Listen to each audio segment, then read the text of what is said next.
Cause baby you got me, oh, hey, yeah, you got me so crazy in love. You got me looking so crazy right now, love got me looking so crazy right now. Good morning, everyone. Excellent, thank you.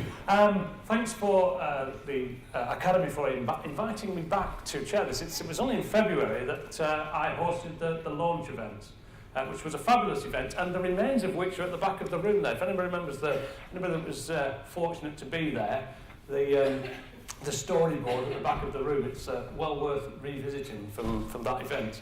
So thanks for inviting me back. You want to listen to my dulcet Lancashire tones all day, which is, they travel south quite well.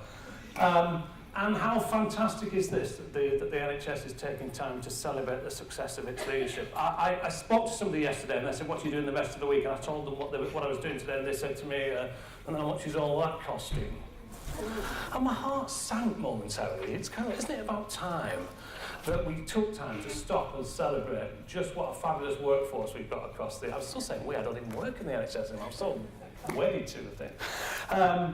Do we just take time to stop and recognise the wonderful efforts that people are making out there? Because if we don't, we know that the tabloids don't take time to do that. So, and back in February, I worked with a very nervous, newly appointed Caroline Chipperfield, who was saying, oh God, it's my first big event. This is the second big event, Caroline, and you were still pacing the carpet saying, I hope it's all right and perfect.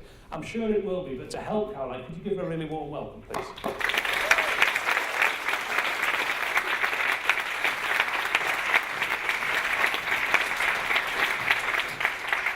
Thank you, Dave, I think, for letting everybody know. The knot now has gone from an anxiety to a hopeful knot. And a huge welcome to everybody in the room, and thank you for choosing, as partners of NHS Thames Valley and Wessex Leadership Academy, to join us here today. And we know we've got a few more colleagues that are going to arrive throughout the day, and appreciate what Dave said about some of the professionals within the room that are on call, so that's fantastic. So I can't believe it's only been 9 months since we sort of launched the Academy, and it's been a very, very busy 9 months. And you'll know from the delegate list of the amount of people that are in the room, so sort of want you to take the time today to think about yourself as an individual, get to know some other partners in the room, build some new relationships, maybe build on some old relationships, but also have a bit of a time to think about what it is we're doing on a local, national and global stage for leadership development, which is just phenomenal. So in advance I'm going to thank the speakers, but I'll spend and do my thanks at the end of the day. So what I wanted to do is start the day really, is thinking about why did I join the NHS? And there's a colleague in the room, and I can't see him at the moment, that asked me this question the other day. So 7 years ago, I was head of HR and learning development in a UK private sector company, and I've been in the private sector all of my life really up until that point. and I'd been doing an interim role for the director, who after 12 months returned.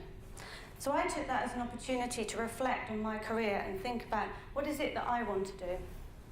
I still knew as a professional that I wanted to develop my skills, but I also thought about some of the things that I'd like to offer and maybe give back. So I looked outside of the private sector for the first time. Even though I'd loved working in the private sector, you know, where it was comfortable, I wanted to take myself out of that. So I thought long and hard about where I might like to go, and both my mum and my dad worked in the public sector and in community roles. But it was my aunt that inspired me to join the NHS. My aunt's a nurse by background, and in the last 2 years of my grandfather's life, she was able to nurse him at home. And because of the skills she had, he was able to be surrounded by photos of family and friends of many years. And it was only until the last few weeks of his life, where he was very, very poorly, that then he was taken into a care home setting where he was looked after by specialist care.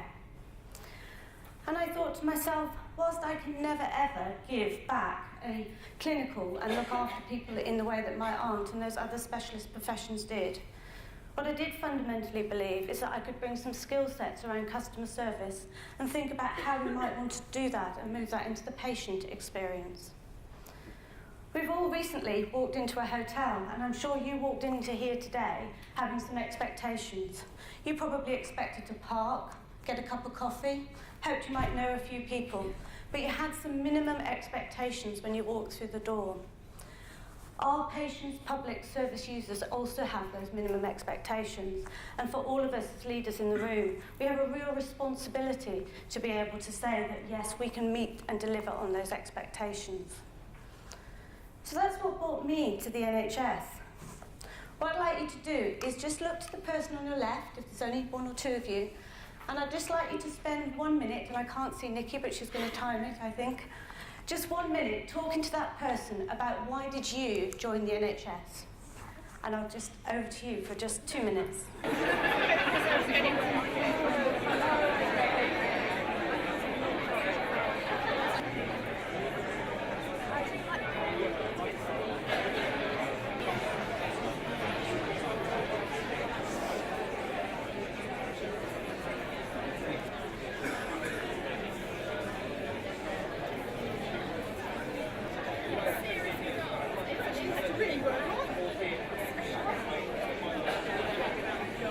So thank you for that.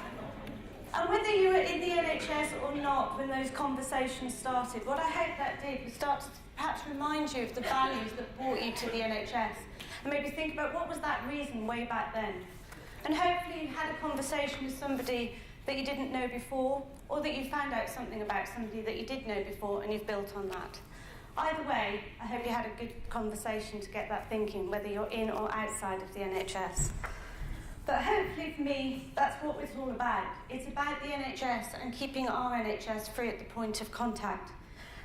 And we really do need to think about all of the ways that we can do that, and together in the room as Thames Valley and Wessex Leadership Academy, I think we can. And that's just a gentle reminder of what started us off. So as a team, what have we been up to? So it's only been since April that we started, so we're a very new organisation as NHS Thames Valley and Wessex Leadership Academy. But as a team, we've been up to really living up to our own values and looking at ourselves and thinking what skills did we need to develop in this new world of NHS as we now know it. So we spent some time developing ourselves as consultants, and we've also spent some time building ourselves as a team, and as many of you know, some of the team will have changed. So that's really important to us, that we as a team role model what we're asking our leaders to do across the system. But it's also really very different, and it's a very different model when you have a membership model. And it's very different from being in an SHA. And it's different in a really positive way. And that's not that I loved my time in the SHA too, because there's many colleagues that are here today. But also having a membership model means that we've been invited into your organisations. We've been working with you in true partnerships, whether that's been through some exec development, whether it's just been doing some one-to-one coaching. But we've certainly been working very, very differently across the system. And I hope that you feel that too in terms of our partnerships. And what's been really different for us is our partners that help us across the system as well. And I know that there are people in the room that are faculty, and I will come back to that later. But it is a different way of working when we're doing this. But it's not bad, it's just different. But you've also asked us to keep going on certain things in our lead up to becoming an academy. And so some of the partnership activity that we've been working on are these 4 themes that we've worked across, and we haven't got there yet, and I will talk about some of the things that we've yet to do. We've looked at talent and inclusion. We have many colleagues in the room, and I know that 3 colleagues in the room are pilot sites for the talent management work that we're doing. And we really want to start that talent conversation and really make a difference through values. I know Sandra's leading on the value-based recruitment from a HE perspective. And what we really noticed yesterday at one of the partnership councils is that needs to be for all, not just new people coming in, but how do we do values-based actually all through our recruitment processes, not just at the beginning. So there's a massive piece of work to do there. But we've also done some developing talent. Some of you, I know, will be coming to the 2023 challenge on Tuesday. And that's about looking at innovation and seeing how we can really develop some of our junior doctors and some of our young talent that's coming through. So we're doing stuff, but there's still more to do. Professionalising leadership. I remember in February we were asked, and what on earth does that mean? Well, for me, it's really about you wouldn't put a surgeon or a nurse, you would not put any other profession into their role without giving them the skills, knowledge and behaviours to be able to do their roles. And that's what we mean about professionalising leadership. So we've already had, I think it's 327, I'm just looking at the figures, people enrolled in the national programmes that we're working on with Karen and the team. And that's the nurse programmes, it's Mary Seacole, it's the Edward Jenner and the Nybevan. And there's hundreds more that are rolling on the Edward Jenner rather than the online one. So that's what we mean by professionalising leadership. And as a profession in HR, we want leaders to be the same in those roles. The system leadership is becoming a real challenge. And I've got up there system leadership. It should be systems with an S. Because we can't anymore do it on our own as an NHS. We need to work across health and social care. So it's going to be really important to work with public health, the private sector, the public, the voluntary and the charitable sectors. And we've got our leading empowered healthcare communities that we talked about earlier. We've actually done now another cohort of that.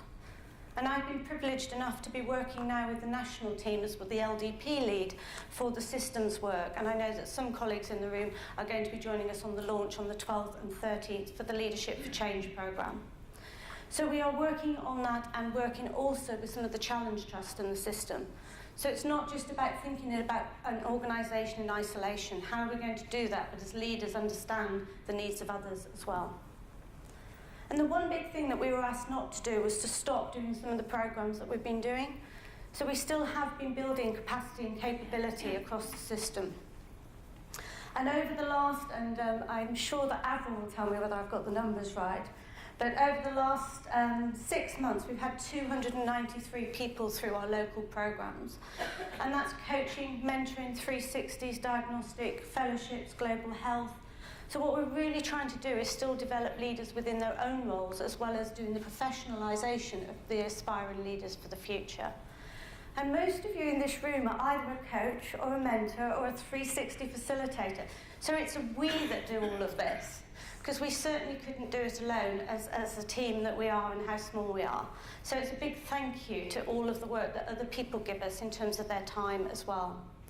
And to the providers of some of the work that we also do as well. I know that Waverley Learning are here today and one of the sponsors of the awards, and I'm sure Chris and Tim are, I phone up and it's like, can you do? And it's probably how many hours rather than days do you need me to do that in?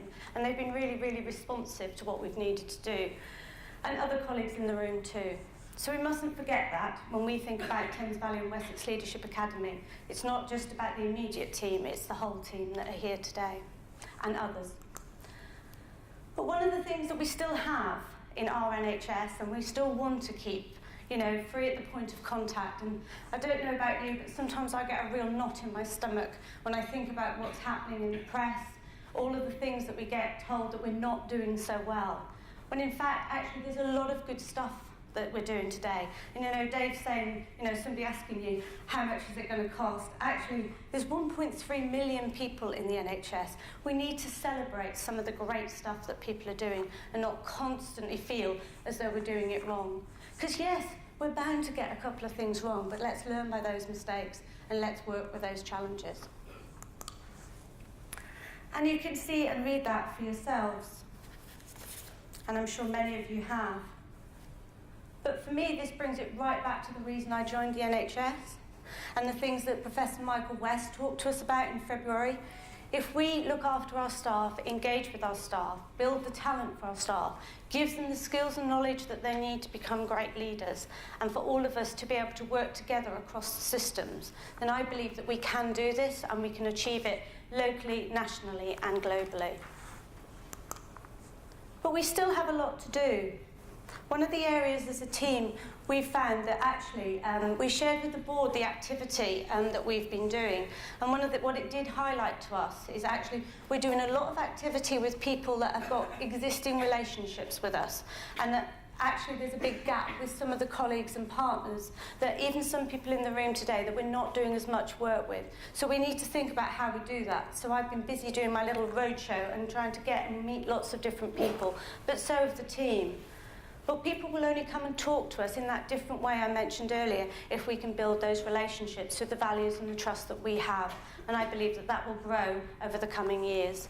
And as resources go down, we will need to do ourselves much more and more of this. And so we will need to build that trust across the system. So we will need to work in partnership together. We will need to hold hands occasionally, but we need to really stay firm for the NHS and the healthcare service that we serve. The little maze is for me when something and somebody needs something in the NHS, gosh, don't we make it complicated if you don't understand the system. How do we get that maze so that people are really clear on the pathways of care that they need for themselves and their loved ones? And we as leaders need to think about that and how we might do it. And the last thing I just wanted to say is that we're still a new organisation. There's still colleagues in the room from Health Education Wessex, Thames Valley, area teams, NHS England. All of us are still new, and this is in transition for us as well. So let's look after our own health and well-being and think about the things that we need to put in place as leaders to make sure that we can be the best that we can be. So my note today, and I'll speak to everybody later and do my thank yous, but I do want you to go to the video booth, and it does look a bit like a boudoir, but it's great fun, and somebody talks to you. I don't know whether that was automated or there was somebody there, but don't get scared and run off. But it was go in there. It's a lovely red chair, and as I said, it doesn't go backwards, but have a go and just share with us what it is you're feeling about the day, or maybe some leadership challenges. But it'd be great. We're not going to do a happy sheet at the end of the day. We're going to do evaluations through our men, through our video booth. So really, that's the way that we want to do it. But most of all, learn from each other, learn what's happening around the system, go visit the street and see what's happening, and thank all the exhibitors. And then we're going to learn a little bit more about the national picture and the global picture. But most of all, let's celebrate success in healthcare leadership today. Thank you. So the first speaker invited today, if anybody's not met this person before, I've worked with Karen for too long now, actually, and has been a friend and a colleague over recent years. I can say that nobody has worked more tirelessly over recent years to put leadership right at the top of the agenda in the public sector. And I think it's fair to say it's probably the architect.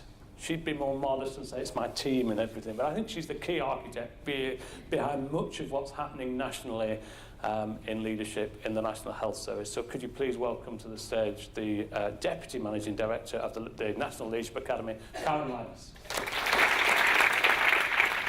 I'm starting this session with enormous shoe envy. For those of you at the back, you might not have been able to see Caroline's fabulous shoes.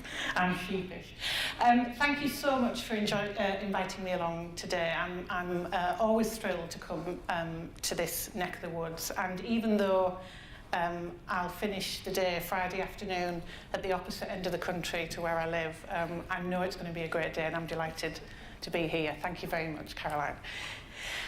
Caroline spoke beautifully there about the importance of partnership and what we do being a result of common effort, collective endeavour, and that's absolutely true in the leadership domain as it is in so much else in health. I'm going to talk a little bit about what we do nationally.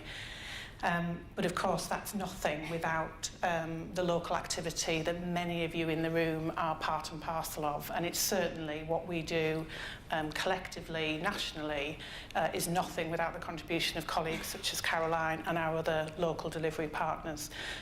So although I'll talk about the national picture, please don't think for a moment that I don't recognise the contribution, the involvement, the engagement of what's happening locally. We could busily carry on nationally doing things which wouldn't touch the sides of any NHS organisation if it wasn't for our colleagues working in the patch. So I'm going to talk about a few things that I think are front of mind for leadership at the moment, and Caroline touched on what's different locally, and I think that's the focus of our work nationally as well, what needs to be different. And I think there's 4 things. The first is, again, Caroline touched on this when she talked about professionalising leadership. I think we have to move leadership in the NHS from something of an amateur sport to a recognised professional in the leadership team. And whether you are a full-time leader, whether you have leadership formally in your role, or whether you are one of the many, many thousands of people in the NHS who enact leadership through what they do every day, irrespective of their role, we need to recognise that those skills shouldn't just be assumed in people, but need to be spotted, developed and supported. I've spoken a few times recently with Neil Dixon, Chief Exec of the GMC, and he's been doing the rounds on platforms talking about revalidation for medical staff, and his example is for why we're having to introduce revalidation is he was saying you wouldn't be comfortable flying on a plane if you knew the pilot had trained to fly the plane 40 years ago and was still pretty confident that he could give it a good go. You'd like to be slightly more confident in their ability than that. And of course they are required to retrain and be retested every single year. That's what he's introducing for medical staff, and that's his analogy. I think the leadership challenge is even more significant because we don't train people in the first place. It's the equivalent of me rocking up to an aeroplane and saying it looks fairly simple, it looks a little bit like the dashboard on my car, I'll give it a go. Are you all right at the back?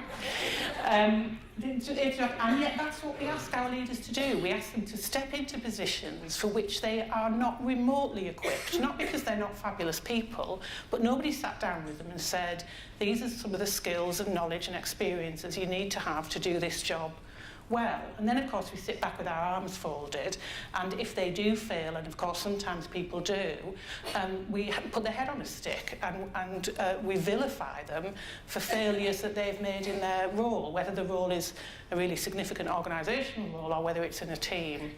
I think we've got to move away from that completely and to do 2 things.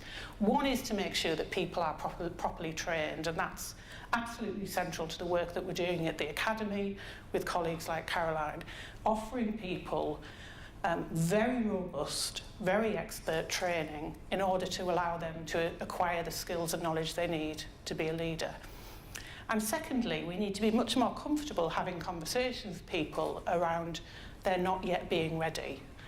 I think it's for some reason in the NHS, it's much easier for us to sit back and allow people to fail than it is to have the hard conversation in the first place that says, you know, I don't think this is for you, or you're not ready yet, or you might want to acquire these skills or knowledge, or you might want to think a little bit about your personal impact.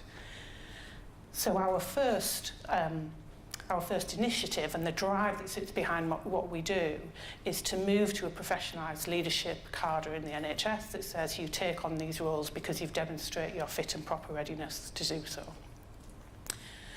And then the second is our need, I think, to think differently about what leadership actually is in the NHS, and this will be really familiar to people in the room. We are under enormous financial pressure and enormous operational pressure. I think it's huge credit to everybody here today that you've chosen to spend your time here today when I have no doubt at all there are a million other calls on your time. So you've chosen to make that investment. And we absolutely need to do that, but we cannot continue to run the NHS in the way that we've run it. It isn't sustainable in the way that we currently run it today, and part of the secret is to reimagine the nature of the relationship we have with patients, carers and communities. We have to start creating a health service which is about engaging them positively in what's the shape of the service, what is our shared commitment, what are our shared responsibilities, how do we engage people in a very, very different way, imagining what healthcare looks like. And I think that requires us to have a level of innovation and a level of sense of genuine partnership with patients and communities that we haven't yet got. There are some great examples, and one of the joys of a day like today is that there will inevitably be somebody's story that you hear later on that is exactly doing some of the things that we're talking about. So where we're saying these are things we have to change in the NHS, I think very, very few of those changes are not happening somewhere already brilliantly. What we need to do is be much cleverer about sharing them. The third area is one that's very close to my heart, and we shorthand this in the National Leadership Academy by talking about care in, care out. And one or two of you who have heard me speak before might have heard me talk about this. We're doing some work with the Behavioural Change Unit at number 10 and focused on what is it we can do that helps people make the changes to how they behave that have positive impacts on their health. And the guy that leads that unit is a guy called David Halpern, who is ferociously bright. And he's conducted a piece of research with WHO, a meta-analysis into the factors that most influence people's health. It'll be interesting, actually, after I've finished speaking, Stefan's going to talk about his work, and I think there's a real connection there. And they identified from this meta-analysis in looking at the most significant determinants of health, they identified one question. There is one question you can ask somebody, where the answer will give you a better determinant of their health and well-being than any other question. This is in developed countries. And the question is this: do you have someone who loves you?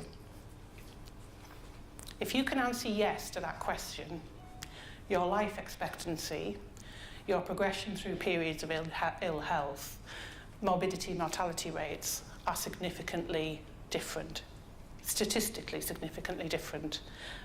The current estimate from WHO is that you might estimate an additional 10 years life expectancy on somebody who can answer that question by saying yes. Now, that is enormously significant evidence and research.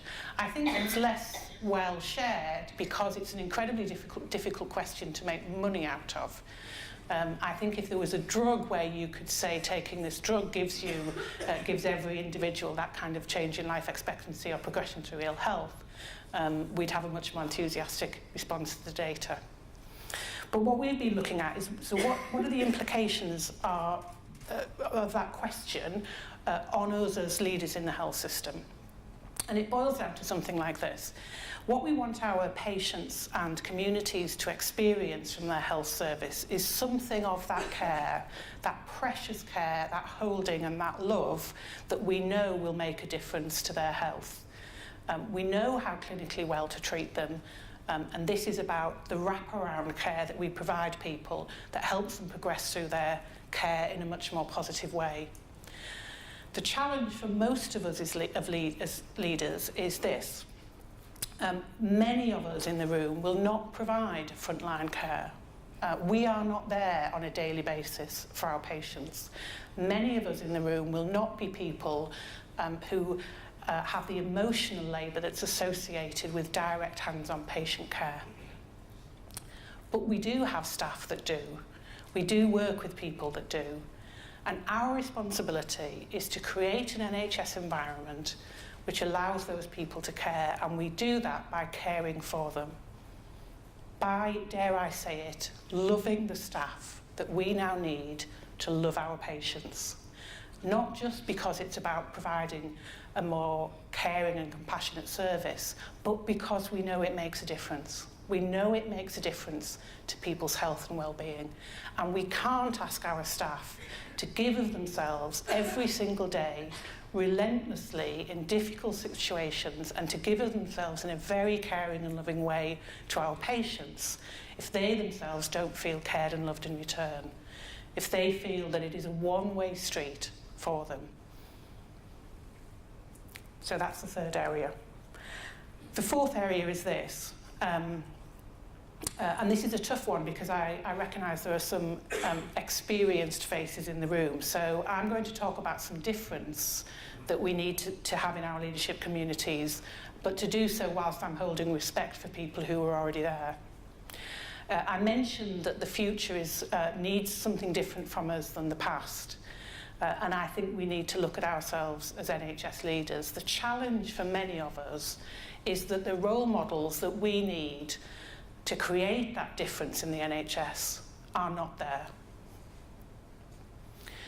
There aren't that many people who are modelling at the moment for us in very senior positions in the NHS that are modelling the kind of behaviours that we talk about, that are changing the nature of the way that we engage with patients and communities differently, that are differently creating an environment for their staff, or who are differently behaving with their staff in the way that we're talking about that creates the change that we're looking for in the NHS. So the challenge, I think, for you in the room as leaders is to be your own role models, is to be yourself the difference that you're looking for, and to create those role models for future generations. This isn't to lambast or criticise those people already in post. Irrespective of the abuse that the NHS has suffered over the last few years, and somebody more cynical than me might think it's an almost orchestrated abuse of the NHS, I couldn't possibly say. I'm not part of the chorus that criticises existing leaders. I think they've led us through a remarkable renaissance in the NHS. There's many of you in the room that will remember a time when you could wait 2 years to see a consultant for your appointment, who would then tell you that the operation you needed was probably another 2 years wait away. Now, I hope there's people in the room that don't remember that and are staggered that that might even be a truth, and it absolutely is. Some of the changes that we've introduced in the NHS over the last 10 or 12 years are remarkable and a huge credit to the people that led those changes. But the way those changes were led has had an unfortunate impact in many cases and has left a legacy that isn't equipping us for the difference that we need to be. So along with all the other challenges we're presenting our leaders, we're also saying to them, we want you to be different. We want you to shine a light to create a path that you haven't yet seen ploughed. The exception is those bright, shiny corners of the NHS where people are beginning to make a difference. And this afternoon is an opportunity to celebrate some of those people. This is what we need to spend more time and money on. I'm not remotely apologetic for the investments that events like this are, because I think they are investments. They're not just celebrations. They're an opportunity to say to people in the room, you can get it right, you can do brilliantly well, even in the environment that you're operating in, you can do the job that we need to have you to do. And as an example, here are the people that are doing that. So professionalising leadership by recognising the importance of that role and preparing and equipping people properly. Creating a different relationship with our patients, carers and communities so that we can design and deliver a different NHS. Care in, care out, looking after our staff, which makes sure that they have the resources to look after their patients. And being your own role model for a different leadership. That's much of what we champion in the Academy. Caroline talked a little bit about purpose and why we're all here, and although I speak frequently about what it is the Academy is doing and what we hope our contribution is to our leadership community, and I genuinely believe that we're here to serve you. We are nothing if we are not providing you with opportunities which have high impact, which make a difference and allow you to do your job differently. There is a personal driver behind all of our work, isn't there, in the NHS? I have a very personal driver at the moment, and one or two people in the room know this. As I speak, My son is on a renal ward in Manchester. My son's 26, but for anybody in the room who's got children over the age of 18, you'll know that the minute they're ill, they just become your babies again anyway. So he's a 26-year-old man, but he's still my baby. And he's in hospital. He had a kidney transplant at the weekend. He had a kidney transplant just over 10 years ago, one of mine, which obviously failed him miserably, and he's having another one, which he's waited 3 years for. And there's an interesting tension because, and again, I know Stefan's here today to talk about some issues in terms of the global environment we operate in. The medical care that Jamie's had is something that very, very few people in the world will have access to in the way that we do here in the NHS. We have a truly, truly precious gift. And for any of you that have been watching the debacle in the States over recent weeks, the ferocity with which people have argued against the outrage of giving people access to free medical care just astounds me, that people can become so emotional and so passionate about denying healthcare to others. And we have that in the NHS. We have something extraordinary, and it's absolutely worth protecting. It's absolutely what our careers are motivated to do. But there's something very different happening for my son as well. I hand him over to your care. I'm not there in the middle of the night when he wakes up in pain.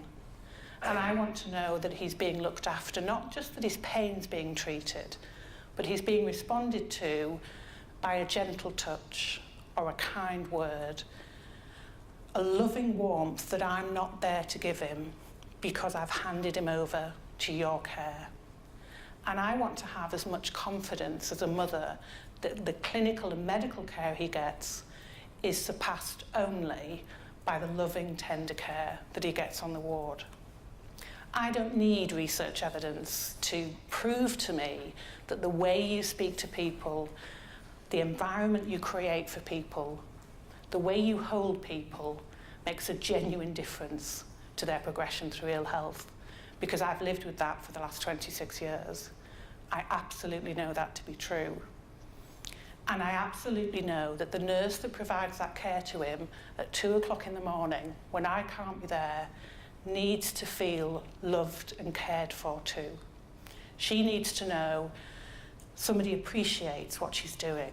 She needs to know that it makes a difference, that it's recognised, that spending 10 minutes talking to him, holding his hand, is hugely important use of her time. She needs to feel valued for that. Every day, we as leaders in the NHS don't thank a member of staff, don't consider how they feel, don't ask how people are, don't work tirelessly to create an environment where that nurse can deliver the care that she came into the NHS to deliver. We are failing our staff, we're failing our patients, and we're failing our communities. We have to look in the mirror every morning, remind ourselves why we joined the NHS, remind ourselves why we're interested in being leaders in the service, and stay committed to that. The National Leadership Academy is only here to help you do that job. The regional work that Caroline and colleagues lead is only here to help you do that job. We have to recognise success. We have to look to ourselves for the change we need to see. Thank you very much indeed. We have time for a few questions for Karen, so rather than just go straight in and expect hands to go, just spend a moment just on your tables, talking on your tables. What resonated with you from what Karen's just said, and what question might spring up? So I'm going to give you 2 or 3 minutes just to do that. What resonated from what you've just heard, and what would you like to ask Karen? We're not going to be able to ask all the room, but we'll tease out some questions from around the room. 3 minutes. I don't care who sees, 'cause baby you got me. Oh, hey, you got me so. Who's busting with a question for Karen? Hi, I'm Penny Thorpe. I'm responsible for a back office service, which is just about to undergo major change. which will involve a significant loss of jobs. So it's how you reconcile dealing with that with demonstration that you care for people. Now, currently I'm looking at ensuring that there is an immediate programme to give support and development to get opportunities elsewhere for those people, and that's my bridge to demonstrate a component of care. But any other ideas would be welcome. Thank you, Penny. I mean, this is something we do way too often in the NHS, don't we? Move everyone around. I don't know how many of you saw David Nicholson speak at the Public Accounts Committee recently, and one of the questions was he was being challenged on the cost of redundancy payments over the last couple of years for staff leaving the NHS, and how outrageous it was that we was paying so much in redundancy and so on and so forth. And his response was, well, if you stopped reorganising us all the time, we wouldn't have to make people redundant as frequently. Very good. He's got a little bit of a spark come back in him, hasn't he? I'm looking forward to his next few PACs. And it's, of course, it's enormously difficult to support people positively. We're having to make decisions which radically change people's lives, people's ability to pay their mortgage, to provide what they need for their children and their families and for themselves. And to do that in a way that is sensitive and caring, I think, is incredibly difficult. I suspect you're doing absolutely all the right things in providing them with support and development in terms of what they might do next. For me, the main thing, I think, is being incredibly open and honest with the information that you have. I think one of the hardest things for our staff to manage during times of change and reorganisation is lack of information and knowledge. Tell us what you know, even if you don't know much, because sure as anything, if you don't provide them with information, that information will come from somewhere else, and it could be right, wrong, or indifferent. So I think at times of those changes, it's about treating people as adults, sharing with them in a very adult way all of the information you know, when you know it, and helping them manage the transition. But I don't underestimate how difficult it is to support people during those periods of change. I have a vain hope that we might slow down that pace of change over the next few years, but I suspect the opposite will happen. Hi, Alison Foster, work in the Commissioning Support Unit, and I've attended some of the courses at the Academy, and they're fantastic. And the people who go on them actually come away completely, eyes open, and I've got, I'm really excited about the things that people can do. I'm wondering about the self-selection kind of process, and actually a lot of these people who go on the courses that you're rolling out select themselves or are already open to the kinds of things that you're doing. But there are a lot of people back at the ranch who could do with going on some of these courses.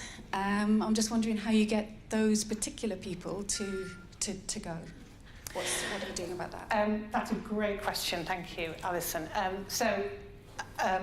I have a little soapbox in regard to this question, so Dave, if it gets to about 11:30, stop me.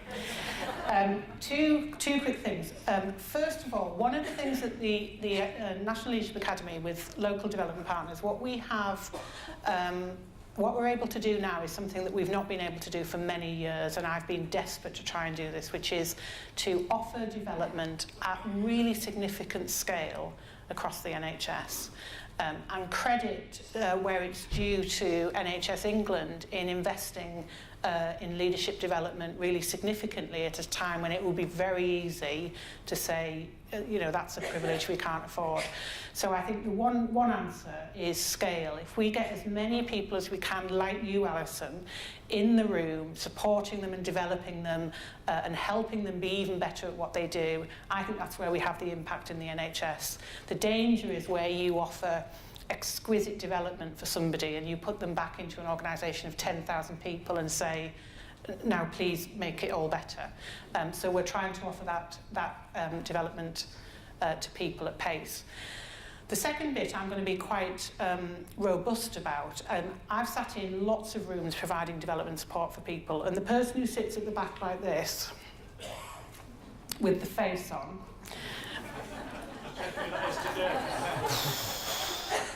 Not in a salmon pink jacket. no, yeah, I can see you. one or two things happen with that person. Either they have a real road to Damascus moment and you see change in them that is just exquisite and beautiful. But often you can spot immediately that there is nothing. Leadership development isn't magic pixie dust. There is nothing I can do to that person that's going to make any difference. And the number of people, this drives me crazy, I will stop in a minute, the number of people who are sent on a development programme because they've got some behavioural issue that nobody's ever had the nerve to stand up and talk to them about, so we'll send them on another programme, which is essentially just firing off your problems for somebody else. That's not what leadership development is about at all. I think you can't provide really great leadership development to somebody who doesn't want to be developed. We will not change problem staff in that way. Now, having said that, I am absolutely of the belief that nobody comes to work to do a bad job. Nobody comes to work with the express wish of ruining their colleague's day. They just magically can do it. Sorry, Dave. And you know who those people are. There's an entirely different way of managing those people, and it isn't farming them off on a course and hoping somebody else can sort the problem out for you. Hi, I'm Helen Mackenzie. I'm the Director of Nursing and Governance for Berkshire Healthcare Trust. Hi. On our table, we recognise that Caroline's presentation highlighted the challenges presented to the NHS over the last year. And how do we let staff know that we value them when 5% of the care delivered is repeatedly highlighted by external agencies? I think the question's a very kind of personal one, isn't it? What is it that defines who I think I am at work? And when I read the news or comments or commentary about what happens in the NHS, I have to say I do feel a sense of shame, and I don't feel personally attacked. I have around me some fantastic colleagues, and I know when I'm not doing good work, and I know when I've not had a good day. And I certainly don't need the flipping Daily Mail to tell me, thank you very much, whether I'm doing good or not. The next person that says to me, does it pass the Daily Mail test? My aim every day is to not pass the Daily Mail test. So I know, so I don't think it's that hard. The relentless noise can only be drowned out by your whisper in the ear of a colleague that says, thank you. That was great. You were lovely. What can I do to help? Those whispers are a million times more powerful than lurid, unpleasant, untrue, or even true and heartbreakingly so comments that we have in the media. And it's down to you. Every single one of you has the power to make that change, to make that your voice heard. So could you please welcome for the Chief Executive of the Maddox Jolie Pitt Foundation, Stefan Bommer.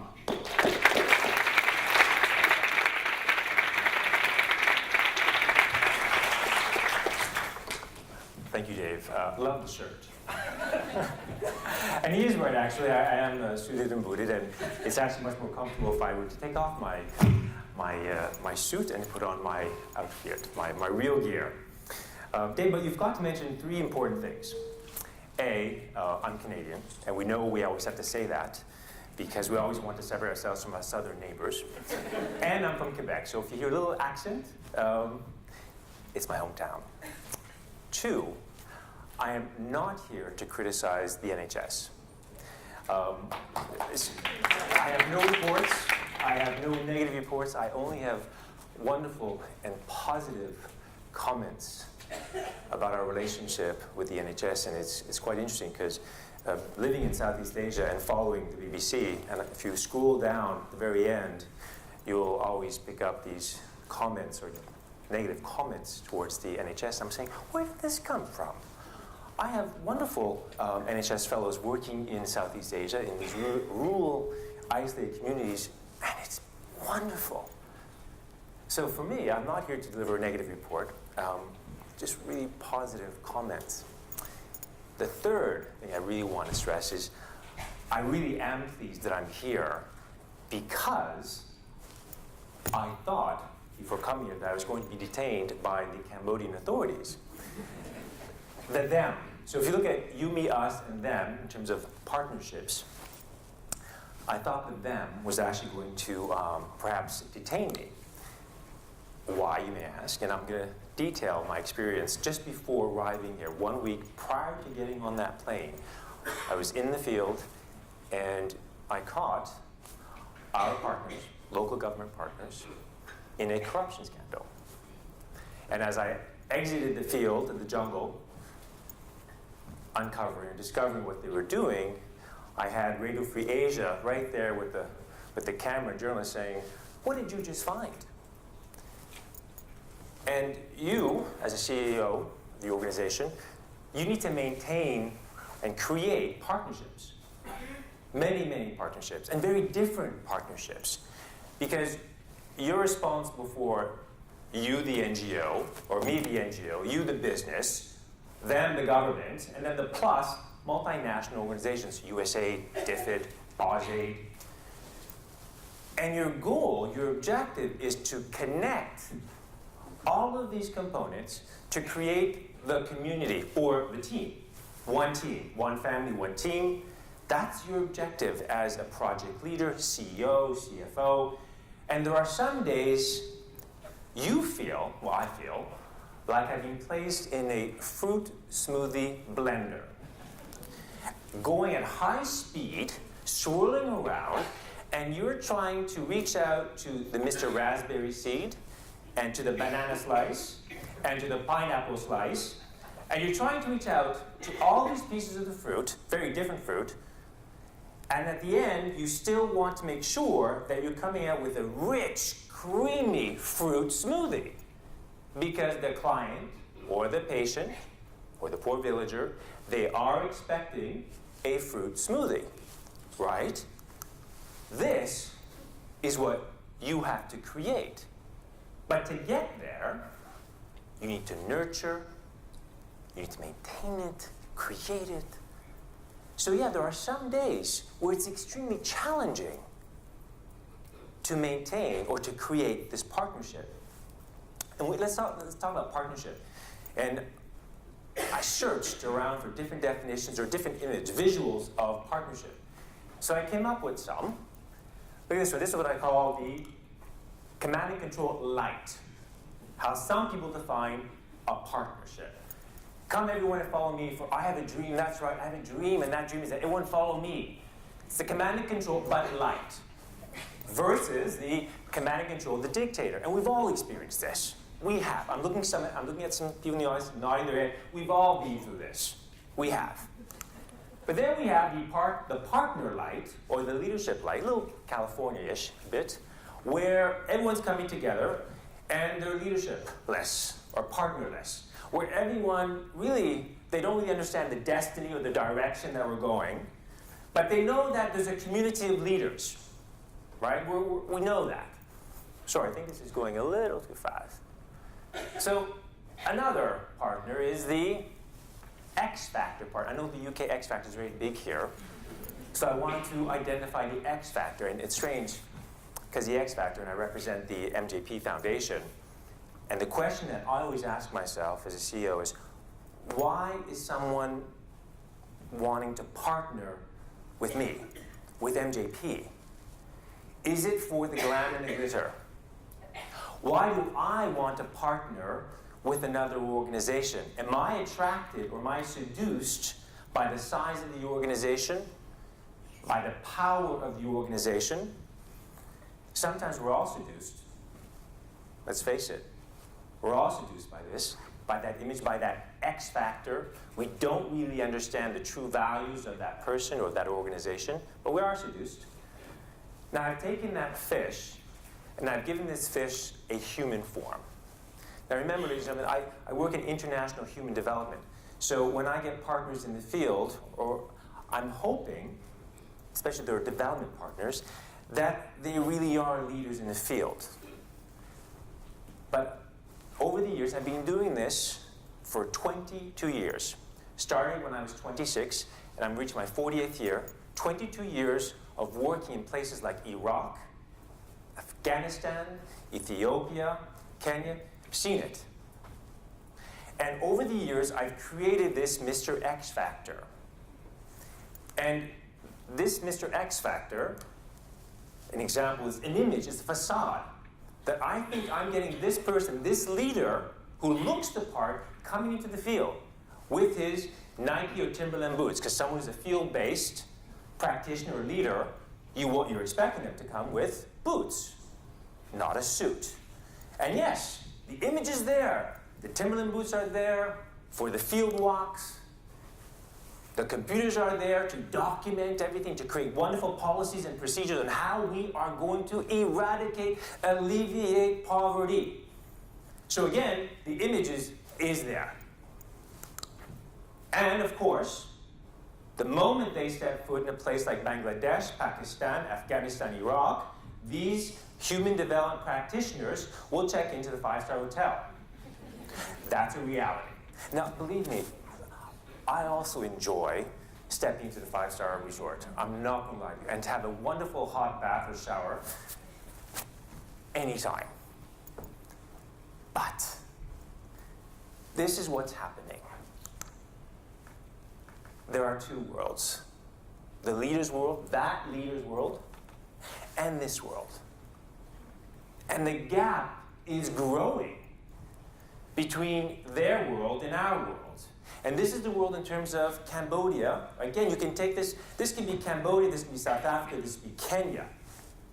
You have 69 million children still not in school today. You have 50 million Indian children that cannot read a small textbook. You have 900 million people still suffering from chronic food shortages. The list goes on. We all know it. So, but there's a gap, and this gap is growing. And yet, we have all these leaders in power, in place, to tackle these issues. Now, creating these two worlds is a problem because it's how the villagers see you. They perceive, this is their perception. They're perceiving, every time the leaders come, they understand that this is your world. And they see, it takes years, but all of a sudden they won't trust you anymore. They don't trust you. Because they know that this is your world, and this is what you're trying to create, and this is what you're trying to sustain for you. And this is theirs. And of course, as the CEO of the MJP Foundation, I always ask, well, how is this partnership? How's my partner? How do we build these healthy, vibrant communities? How do we deliver results? How are you going to deliver care? I think we can all understand that. How do you deliver care? Do you really understand the values of that partner? So here again, another little cartoon, which sometimes I feel like I can identify because some of you who work with MJP, we have a very strong conservation department. We have 7 departments. Department of Education, Department of Health, Department of Women's Affairs, Departments of Conservation, Natural Resource Management. So, and again, I have a variety of partners, very different partners. So you always ask, what values do they have? What are your values? And how do you nurture the partnership? Yeah, right, and that partner's a person, right? Human being. So it is relationship-based.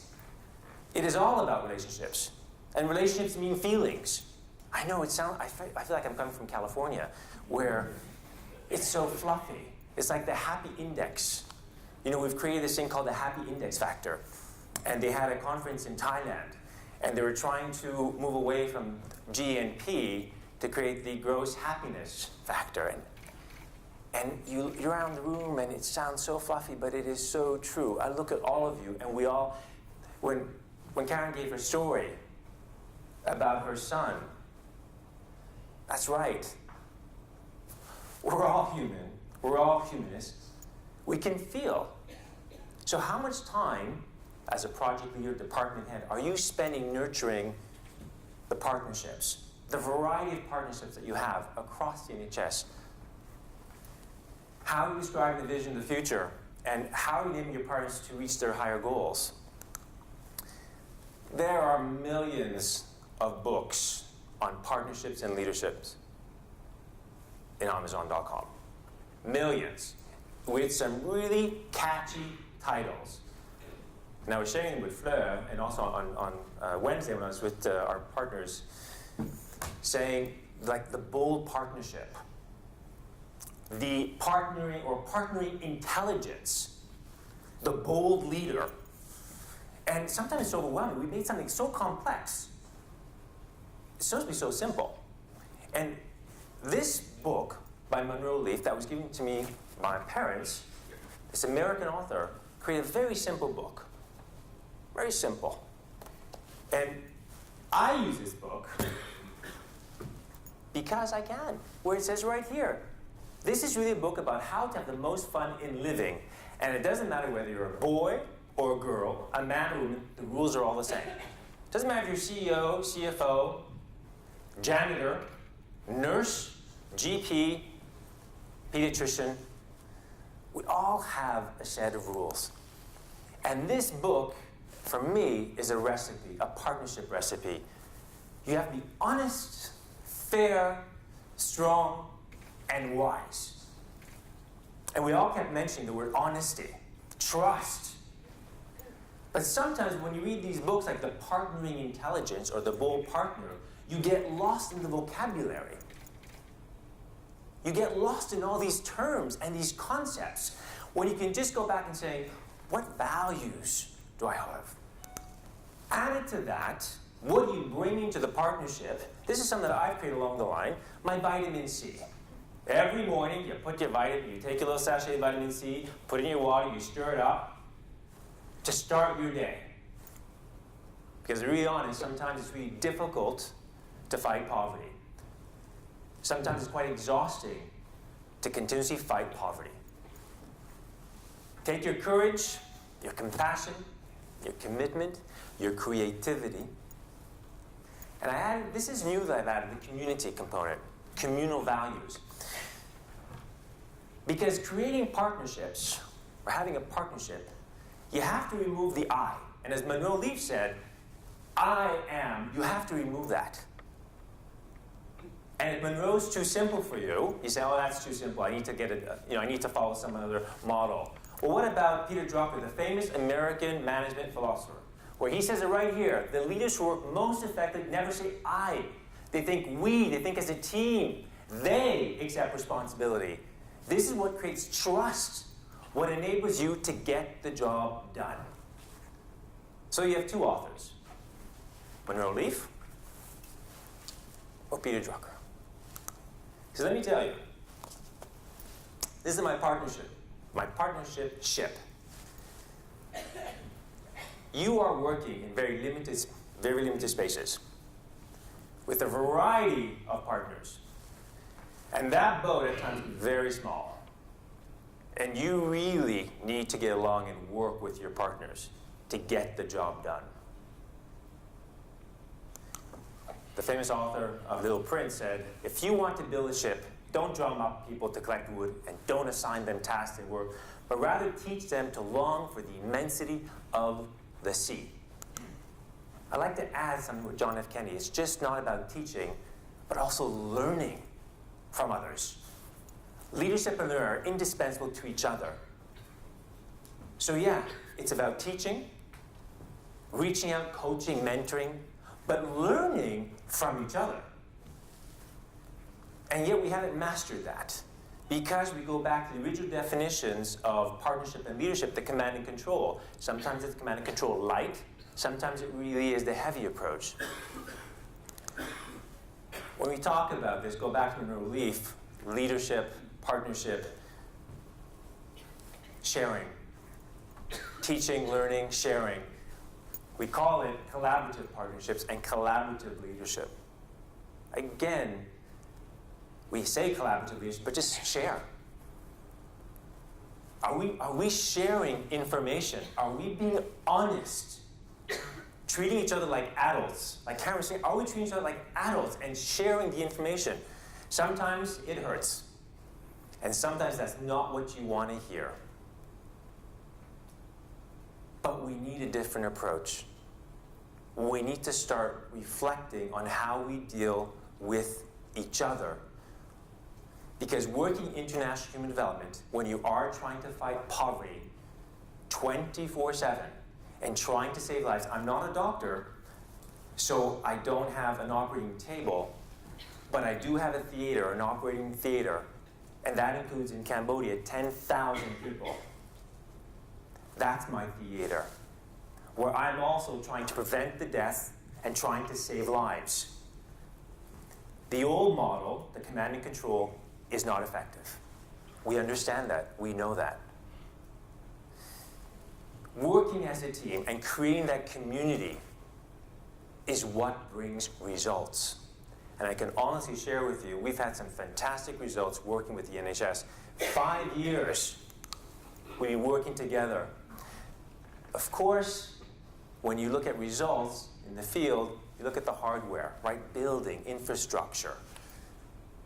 That could be the easy part, where we're going to build a new health center, which we did. A health center that now reaches out to 12,000 people. Of course, you look at building roads to access health centers or schools, building schools. But the software, the people, the mindset, working with the people. We partners with, in terms of education, I just would like to share again how we have these wonderful partners, the Ontario Elementary Teachers Federation, where we have teachers that come out in the field and help us work with the teachers to strengthen their curriculum, to work directly with the teachers so that they can start changing behavior in the communities.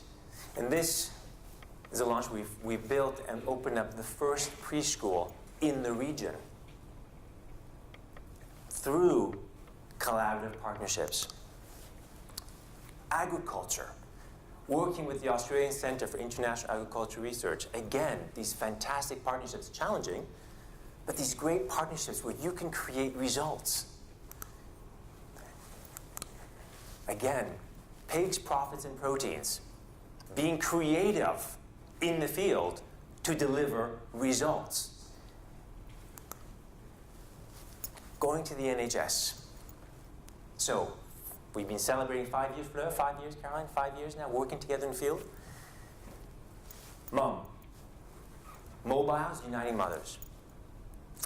Thanks to our NHS fellows working in the field, we have created the first Mobiles Uniting Mother project in Cambodia, where any mother, any woman, any person, any father, anywhere across Cambodia can pick up a phone, dial 686 for free, because our other partners, a mobile phone company, offers free service where anyone can call and pick up and get accurate health information to save lives, to save their life and to save the lives of their children. The first in the country. And UNICEF has now picked it up. That is our partnership. That is working together for the greater good and create the Mum Project. And this year, first year anniversary. Again, our NHS teams coming together. We have delivered almost 500 hours of training sessions to local villages, local healthcare staff, so that they can improve the quality care given to these villagers. This is you, represented by the NHS fellows in Cambodia. They're your ambassador. They represent you. So when I read these criticisms, sometimes I really don't understand. I'm disconnected, because this is not what I see in the field. You are here with me in the field, and this is what I see. And again, going back to creativity, carrots and condom programs, where our fellows come into the field and they have to learn how to create projects from nothing and with very little tools. And the results are rewarding through a very solid partnership. The partnership challenge, they require a lot of time. And they can be difficult. And when I saw this slide, let me go back to this, you see this person, that's me here. This is me. I'm seeing my partners. I'm excited. I see a pyramid. Say, oh, and someone's coming and say, you're going to climb on top of the pyramid. And I look and say, great, big smile on my face, they're going to support me. I'm on their shoulders. If you look closely at the faces in the pyramid, confusion, unhappiness, not sure, uncertainty, but there's a disconnect. Because as the leader in the field, I follow this recipe: honesty, authenticity, trust. I brought my vitamin C package, compassion and courage. And then all of a sudden, and here's where I'm going to the field, that's where I am right there, teaching, working with our partners, our local government partners. In this area, it's conservation. So I showed you examples of agriculture and education and health and conservation, where around the world we're losing 13 million hectares of forest a year. 13 million hectares of forest every year we're losing to deforestation, illegal logging, illegal timber trade. So with your partners, you are following this recipe to try and make a difference. And if you look at 6 years, we've confiscated 8,000 snares. We've rescued so much wildlife. We're trying to fight deforestation in Cambodia, where we have lost about 3,000 hectares in our small corner of Sam Lot, where our NHS, we have right now 4 NHS fellows, right now as we speak, in the field, in this area, where we are trying to protect an ecosystem, trying to ensure that communities have green spaces for healthy, vibrant communities. Trying to prevent this. And if you look, we've arrested 702 poachers. It's yours. Now, what do you do after you followed your recipe and you think you really have, and you think you be really open with your partners, and you find out that your partners are being dishonest, are involved in the trade that is actually doing this? How do you navigate through this? And your partners are key. And you still have to deliver results. You as leaders, project leaders, team leaders, CEOs, CFOs, we all have our own issues. You're all in the front line. Mine's in the jungle. You have your own front line here, the urban jungle. How do you deal with partners that, again, that facade is there, and they have a different value system? Now, according to Monroe Leaf, again, some people think being strong, it says here, all about having muscles. Oh, just be strong and to fight that, you know? I was in Iraq and Afghanistan, and you see the results there. It's all about arms, and it's about going to war. Gandhi said, I suppose leadership at one time meant muscles, but today means getting along with other people. Monroe Leaf again, Gandhi. I think they follow the same book. And it's honestly, sometimes I don't have an answer for you leaders nurturing leadership development. Because we're faced, every single day, we're faced with these challenges, and sometimes we don't have the answer in front of you. Because we all work with a variety of partners, very different partners. And I stick to my values. Doing the right thing, no matter how scared you are, to stand up to a coworker, a colleague, a leader, a CEO, a CFO, and it depends how you deliver that message, by the way. It's all about delivery. Standing up for what you think is right. And when I told you that I wasn't sure if I was going to be detained by the Cambodian authorities, because it happened 5 years ago when I was fighting corruption, And they decided that it was okay to perhaps detain me and arrest me for standing up and challenging them on their value system. And so when I did this again and uncovered their truth, I wasn't sure if it was going to be repeat. And I went to the team and I said, I will stand up and fight for your rights. I know we're doing the right thing. I need to model the behavior. I need to show others, the Cambodians, that you need to model behavior. If you are going to be a leader, you need to walk the path. Even when you're scared, you're nervous, you're not sure if it's going to be a loss of your job. And this is what just happened. And this is why I almost didn't make it coming here. I'm going back to Cambodia, and I'm not sure what I shall face, because they are our partners, and we need them to deliver results. They're local partners, they're not the national government, but they are a local partner. And I stick to this quote: if your actions inspire others to dream more, learn more, do more, and become more, you are a leader.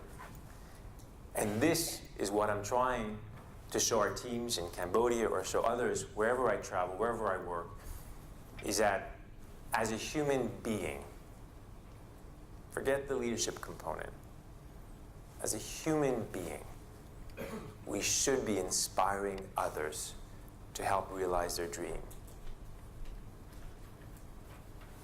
It is who we are as humans, and we should never remove the human being, the being component out of human beings. We're not a human machine. We are human beings. And we tend to forget that component of humanity. With all the distractions, with all these computers, we forget the being.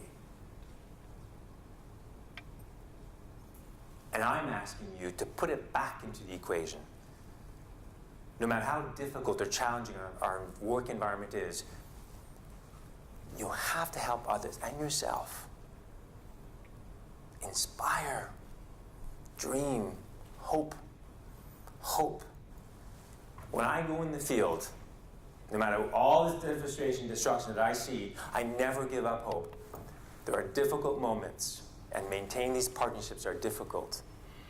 But the rewards are fantastic. And if, with all these problems that I hear within the NHS, but if only you can take what I have of you in northwestern Cambodia with our fellows and our program, if I can just take that, extract it, and maybe mix it up with pixie dust and sprinkle it on, I couldn't ask for a better part of the NHS. And I'm speaking very sincerely, and it's been a true pleasure with Fleur and Caroline and Mick and all of our fellows for helping us to make a difference. I can honestly say that whenever we've had a problem, almost like I have a red hotline to the field, from the field to the NHS, and I get immediate responses. Immediate. And if they don't know how, if they don't have an answer right now, they'll always say, well, we will come back. And I guarantee you they come back. They come back because they care. I feel that they care. I know that they care. Yeah, I'm a CEO. You can use the title, CEO. I would use it as coaching at every opportunity. That's my definition of CEO. What's your definition of partnership? What values do you share? How do you define you as a leader? It really does start with us. It starts with you as an individual. And Monroe Leaf, he said, you should always ask, there are two important questions that we always have to ask ourselves. One, and we mentioned it here, are others happy that you're there? Are other people happy that you're there? And the other question that he says is, are you happy that you're there?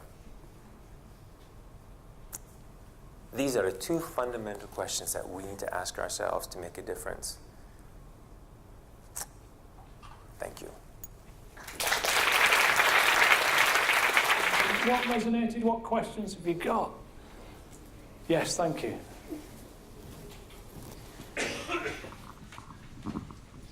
Hi Stephen, my name is Hannah. I'm one of the consultant practitioner trainees. You touched upon relationships in challenging and conflicting situations, so about the facade that you have when the facade that the other people have when they appear like they're on side and working with you and actually they may not be, and how you as a leader, I wondered how much further you went with regards to, sorry I'm not saying this question particularly well, but some of the advice that maybe you have about addressing those situations. You know, when you go back to the vitamin C and the courage and the commitment to stay the course, with some of these, in this situation where you have a partner that you need this partner to work or to achieve results in the field, that's very challenging because you can't drop them. You do have to get along, like Gandhi mentioned. You do have to find a way to get along. And I just stay the course where I make sure that our partners really understand the value system that we hold, and that I encourage them, nurture them, work with them to abandon their old values, or what I find again are conflicting values, and that can take time. And I mentioned on Wednesday that sometimes I feel like I'm an archaeologist, where I'm coming up with fossils in power.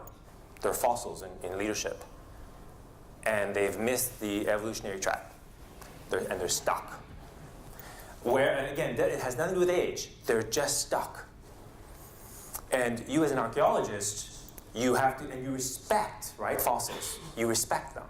So you go into the field, you go into your area of work, and you delicately remove them from that position to move them into where they should be. And in my case, it's a museum. And it is a process to do that. And if we think that by injecting money, or again, like if we're looking at international development, where we think we can change someone's behavior in 6 months, or 1 year or 2 years, we are misleading ourselves. Honestly, behavioral changes take time. And I think for donors or for CFOs that are going to sign checks to invest in programs, you need to say it's long term. It's absolutely long term. The courage and the commitment, the nurturing that has to go into making sure, hopefully, that person or that type of leader will adopt and value the values that you hold, such as honesty and trust and respect and authenticity and compassion. We're not talking, again, these really complex values, very simple, but that honestly, that does take time, and you will get frustrated. You will. But I look at other behavioral changes in the field in Cambodia or Iraq or wherever, and it does take sometimes years, but with key partners that you need to deliver, it is worth staying the course. And sometimes, as Karen, you mentioned, in terms of you have to plow a field that has not been plowed before. And you have to be creative. You have to be creative to find a solution. You really do. So I would definitely bring into your vitamin C package the creativity component, the courage to confront these issues, the commitment, long-term commitment, that don't expect an immediate result. And by the way, it doesn't mean that that person will never change. People do change. But are you willing to commit to helping to nurture that person change? That's something else. Thanks. It's not really a question, but it's just an observation. I do some coaching now, and one of the things I quite often find myself doing in coaching is agreeing with the coachee that they're going to go and practice some routines. And I thought there was a routine that connects what Karen was talking about earlier with what you were just saying, which is like Karen's a bit about getting up in the morning and looking at the mirror and saying, yeah, that's me, I'm the change that I want to see. And then you go downstairs and you have your breakfast and you take your vitamin C tab. And I thought those two things work really well together. So as a kind of daily routine for empowering yourself, that felt like quite a good model, really. Thank you. I agree. And I think I was just mentioning how we both share the same value system and how we can work together. I think that's why we have such a great partnership. We do share the same value system. And we are focusing on creating this community of, empowered, not individual experts, a community of experts that can deliver results. That's what I focus on. And again, I want to remember that fruit shake mixer. There are days that's how you feel. It's very difficult to maintain, to create, to maintain, to nurture everything in that mixer. But the outcome is worth the wait. I guess it's what advice you could give us. It feels at the moment that all of the outside world just looks at our negatives. So motivating everybody in huge organisations that we deal with, what advice could you give to keep our staff motivated and recognising the fantastic work they do? I am not, it's interesting because I'm not Hollywood. I'm not Hollywood, but I work with Hollywood, and I'm not sure if you have a PR problem where your leaders, where again your CEOs are not promoting these wonderful programs and accomplishments and successes that you have. I don't know that, because again, when I read the criticism, I say, oh, that's really interesting, because that's not what I see. That's not how I perceive the NHS. It's all positive, but again, I'm sure all of you have different experiences.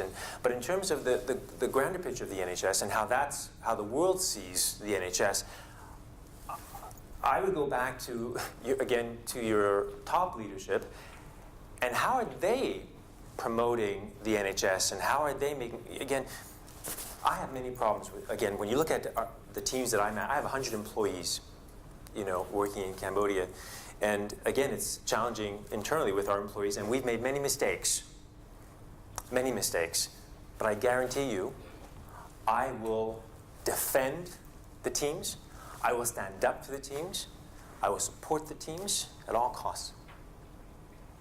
So again, when I read these detractions or I read the criticisms, I don't know where that's coming from and what is the reaction from the top leadership, How are they promoting and making sure that all of you see the successes and the accomplishments that all of you have contributed to the NHS, so that everyone, like you said, around the world say, they're good. They're real good. So I'm not sure at that point, is it a marketing, PR, or top leadership that they're not convinced that all of you around this table are doing great work. I'd like to have a coaching session with them. So maybe what we'll do is we'll give you the email address for Simon Stevens, and you can give him a new kind of message there. Stefan Bungler, everyone. Good afternoon, everyone. We're there. Welcome back. This is the kind of exciting part. That I know that we're lacking the champagne and the bubbles, all right, but we've managed to get a little bit dark, a little bit seedier, just to get that kind of... I walked into a gentleman's club, actually. I didn't know what it was. Not that I've ever been in a gentleman's club. Another boudoir. It's been a day of boudoirs. Okay, so this is the bit. We've got a great running order. We've got the tables here with the nominees. I've got some instructions to give around things like that. And at the same time, I'm panicking like hell, because when I met them last night, they said, Dave, we really want you to do this. But for God's sake, will you be funny? And at that point, every funny bone in my body left me. There is nothing worse than anybody asking you to be funny. So now there's all this bit about authentic leadership. But be authentic, be yourself. Now I'm thinking, I've already been told I look like Dara O'Brien. And I'm thinking, am I going to be more Stephen Fry? I've not got the wordsmith to be Stephen Fry. And if anybody says Peter Kay, it's 15 miles away from where I am. It's a big distance in Lancashire. It's very different. But,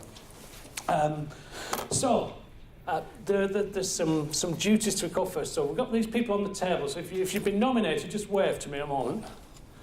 Now you've got to do this little bit about, you know, how to look authentically disappointed and pleased for the other person. You've been practicing, haven't you? That kind of greasy little smile with a, yeah. Okay, because I remember speaking to Caroline the other week, and she said, of course, it's got to be that everybody's a winner. Well, I get that in principle. I know the sentiment behind that, but the fact is the award, those lovely shiny things over there, are only going to one person, but it is about recognising everybody's efforts. And also just to think about those people that aren't in the room today, that equally do day in, day out, excellent, wonderful work within the National Health Service. So, but we've got some samples of recognition to go through, one of which will be nominated to go through to the national final. That's a bit X-Factor-ish as well, isn't it? It's, the national final in February? Yeah. Right, okay. So I'm going to, I will invite to the stage the people that will present each of the awards. If you are called out, look suitably pleased, surprised. If you can walk up, accept that gracefully. If you want to say anything, you've got a snippet of words. So I don't want any tears. No major dramatics, no weeping or wailing, or thanking your entire family or anything like that. It'd be a very short sentence. You would be allowed to deliver a message if you wanted to, but don't feel that you have to do that. And then at that point, when you've received it, I'll invite up the other people that were nominated as well, just to get their recognition and they receive a certificate. So that's how it'll work. It's more, what is it, Caroline, more Oscars, not Oscars, more Emmys than Oscars, apparently. I don't quite know what that meant. It feels, it's cross-between, is this kind of a glamorous kind of day, or school prize giving. I had some awful experiences of school prize. I did win the school prize one year, actually. That was one of my good years. My schools weren't always good years. I do remember one year, on my report, it said, Thornton sets himself incredibly low standards, which he continuously fails to meet. That was on a not so good year. Right, so let's crack on. So before we do that, just to launch this part of the day properly, could you give a warm welcome to Stuart Bell, the Chief Executive of Oxford Health? Thank you very much, Thornton Minor. You can see me in my study after the award ceremony. Good afternoon, everybody. It's great to see everybody here. As well as being the Chief Executive of Oxford Health, it's also been my privilege to be the chair of the Thames Valley and Wessex Leadership Academy over the course of its first year. And I'm particularly proud, really, to be here today to launch this award ceremony, because I think this is a really good embodiment of the work that you have done and the work that the Academy has done, sort of coalescing in a way in a really important aspect of how leadership is not just something that's an individual activity, but it's a genuinely collaborative activity across the area that we serve. Now, I had a quick chat with Caroline before I started saying, what do you want me to talk about with all of this? Because, you know, we have much has been said about leadership this morning, and I wouldn't really wish to compete with it. So I'm afraid I'm not going to offer you the leadership secrets of Stuart Bell, but I thought I would offer you some of my mottos, because I think mottos are quite good ways of encapsulating some of the sorts of messages that we've been hearing about this morning. And I want to do that in a way which reflects on leadership as being an art, a craft, and a science, because I think there are all those dimensions in play. We've talked a lot about the professionalisation of leadership, and I think in many respects that is what we are celebrating this afternoon. It is the formal work that we do to recognise and cultivate ourselves as leaders. But it's also about character, and I think it came over very strongly in Stefan's presentation about how important character is, and it's also about personality and relationships. It's about how we are with one another. If we start with the sort of character one, I think my motto there would be patience conquers. It's not original. It's one which I think I've acquired from John Churchill, the first Duke of Marlborough, victor of the Battle of Blenheim, and who was given Blenheim Palace by a grateful nation in consequence. So it has good pedigree, and it's not just about playing it long, but I think it is about steadfastness. It is about keeping the faith in adversity, and I think that came over really well in Stefan's talk earlier on this morning. The second one, and I think this is about how we are with each other, and how we behave and how we develop relationships, is again not original, and it comes from Lady Mary Wortley Montagu, who was a sort of prominent figure in the 18th century, and she said, "Politeness costs nothing but buys everything." And I think that is really important thing. And it doesn't matter who that's with. It doesn't matter what the sort of relationship is. We all get annoyed, don't we, when somebody who's very grand and important treats the porter at the front desk as though they sort of scarcely exist. That's really bad. But it also matters, I think. It's just as important in interactions at the most senior levels, the way senior people behave with each other. I think, even whether it's behind closed doors, it sends a signal to the rest of the organisation. It is so important that everybody is courteous and polite to each other. And then the final one, and I don't know quite who this came from, but I like it a lot, is that the currency of leadership is attention. That what matters in leadership is where you pay your attention. You mentioned the point about authenticity earlier on, Dave, and people can sniff out inauthenticity very, very easily. And so how we spend our time, if it doesn't accord with what we're saying we ought to do, I think is a real token of whether we're serious about this, whether we mean it. That's one of the reasons why today is important, because we are giving attention to good leadership. We are giving our time.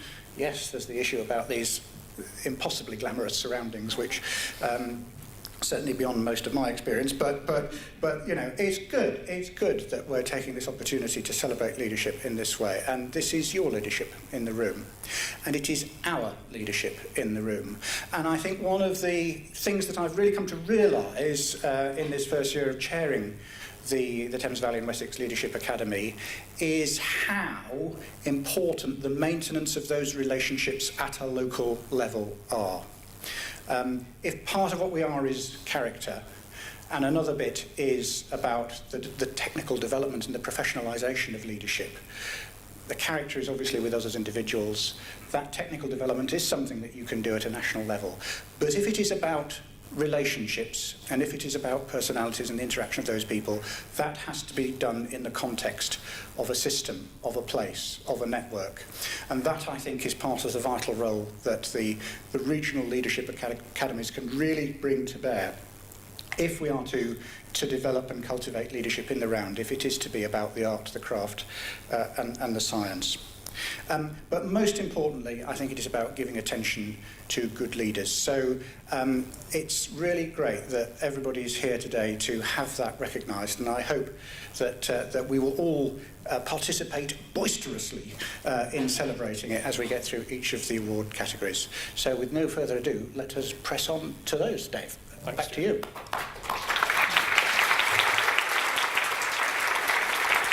Fabulous. Yes, I hope you're all equipped with hand cream or Vaseline or something just to keep the palms in good condition.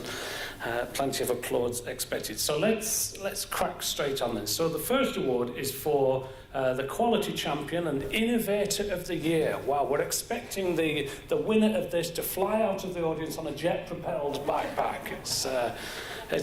But could you welcome to the stage to present this Jan Fowler, the Director of Nursing and Quality at NHS England. Thank you. And the finalists for the NHS Quality Champion and Innovator of the Year are Dr. Avrind Nagra, Raja Natarajan and Jennifer Ricketts.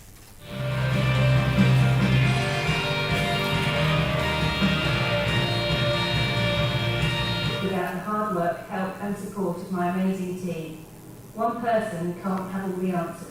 And we have joint winners, Raja Natarajan and Avita Nagra.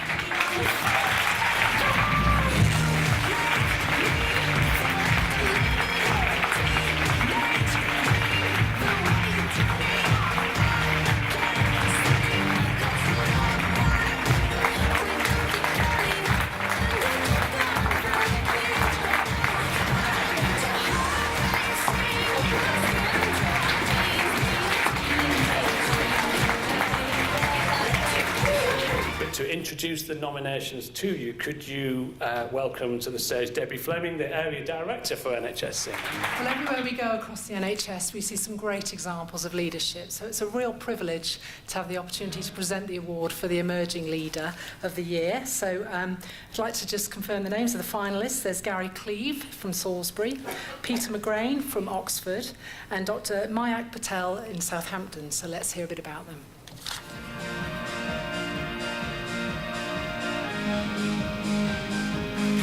So, the regional winner of the category NHS Emerging Leader for 2013, please, I'll do it again, is Dr. Mayank Patel. Well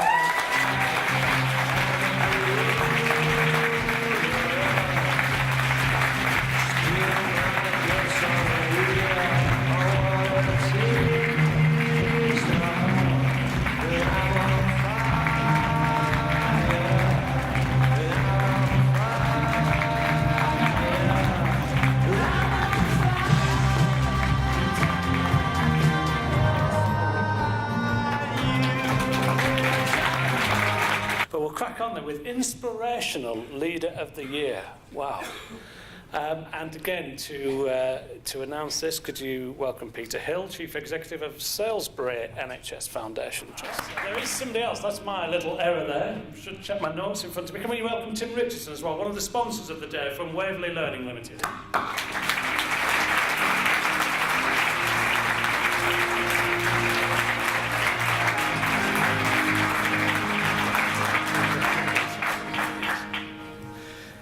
Thank you. What a great event, and all credit to Caroline and her team for organising it.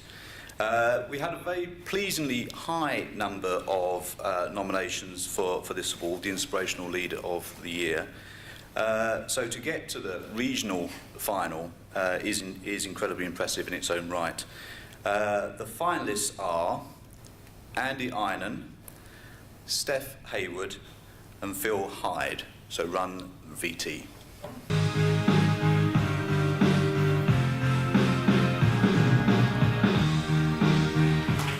We were asked to sponsor an award and we chose this one because leadership is about inspiring other people to do great things.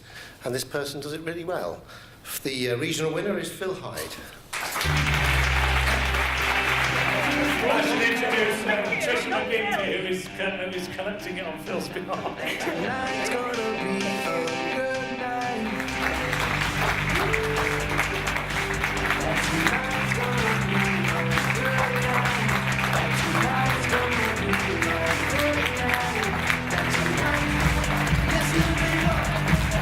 This is a bit of a mouthful to say, Dawson. The NHS Leader of Patient Inclusivity of the Year. I was rehearsing that one last night. To present this award, would you welcome Beverly Harden?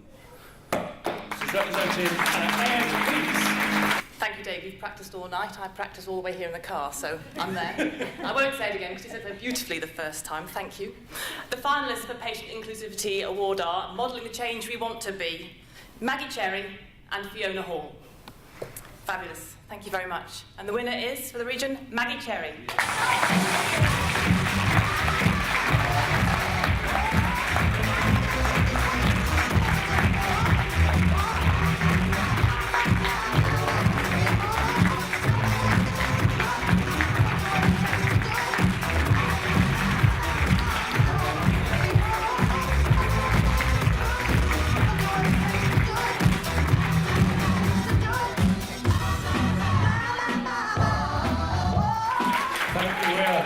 Really motoring ahead on this, but we may as well while the energy's up in the room, because the next category is the NHS Leadership Development Champion of the Year. And to present this, could you welcome back to the stage Stuart Bell, the Chief Executive of Oxford. And so we now come to the category for the people who develop the leaders. And the finalists are Caroline Chipperfield, Paul Calrow, and Kirk Vian.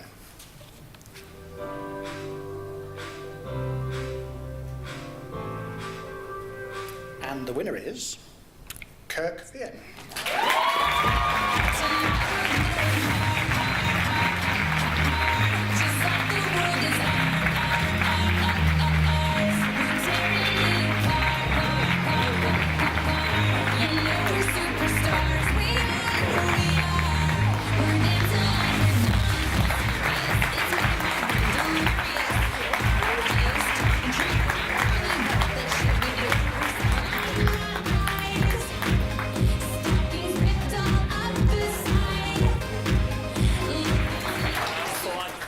And say a few words. I'd just like to thank the I'd like to thank the Bucks healthcare team, some of whom are camped on a table out there that I can't actually see, and Jacqueline Fairbairn-Platt, who has had the challenge of managing me this year, and it has probably been quite a challenge, and I think she's been quite successful. So thanks very much. Okay, so can I, next category, NHS Mentor Stroke Coach of the Year, and to introduce this category, Donna Green, the Chief Operating Officer of Hampshire Hospitals. Hello, I'm absolutely delighted because this is a really important category. We heard from Karen this morning about the importance of both caring and supporting for our staff, and Stefan also talked about CEO, and it stands for Coaching at Every Opportunity. So I'm delighted to present to you our 3 CEOs of the future: Rosemary Shable, Debbie Knight, and Rasmika Patel. To present the award, could I introduce Leanne Brooks from one of the sponsors, MIP. Thank you. And Managers in Partnership are proud to sponsor this award. The regional winner is Rosemary Shable.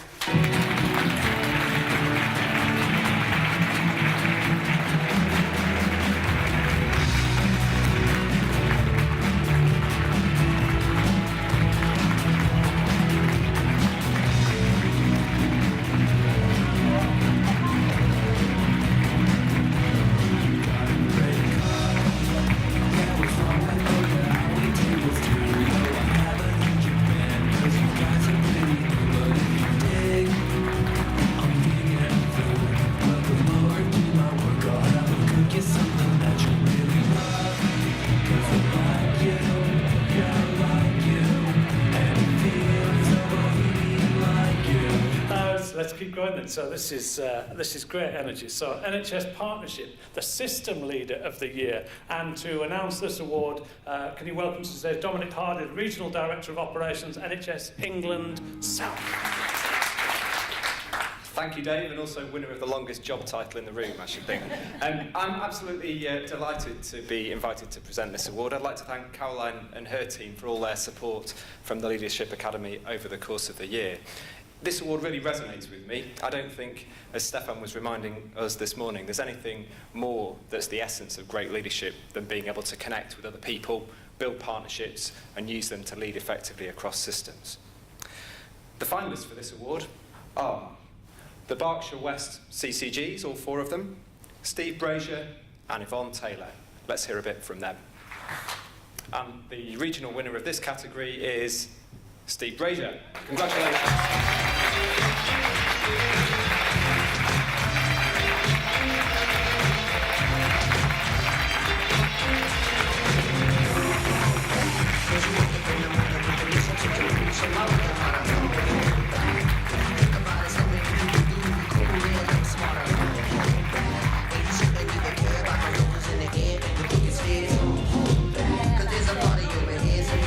Does Yvonne want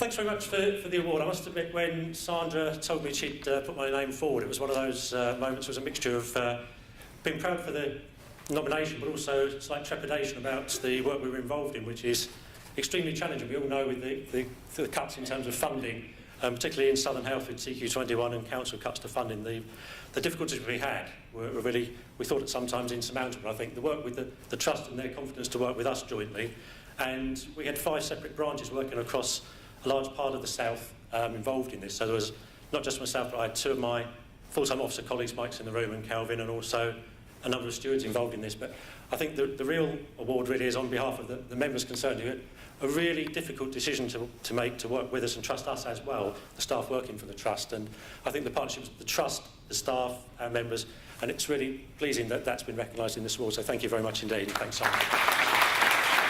Okay, so NHS Governing Body of the Year, and to present this award you welcome Sandra Grant, the Director of Workforce Development and Communications at Southern Health. I'm particularly proud to present this award because I think never has it been harder and more important to be an effective board within the NHS.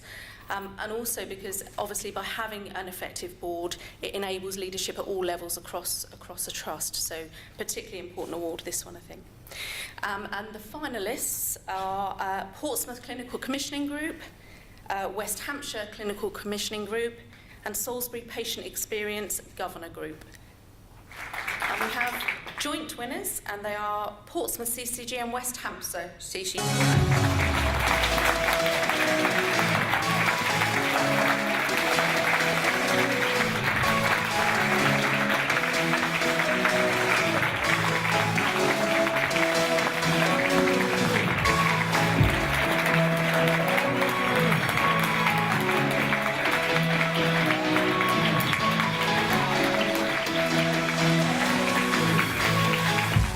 Okay, so the final award of the afternoon goes to the NHS Community Leader of the Year. And to present this is Stuart Ward, the Medical Director of NHS England Wessex Area Team. Thank you, Dave. Last, but I'm convinced not least, the future of the NHS has got to be sorted out by making sure that everybody is engaged in making the system work. And I think that's where the community in every facet of the understanding of what that word means, and I think our nominations will show that that's the case. So on behalf of that, the nominations for the regional winner of this award are Dr. Kate Fayers, Dr. Jim Hogan and Terry Kane. And I'm delighted to announce that the winner of the regional award for NHS Community Leader of the Year is Dr. Jim Hogan.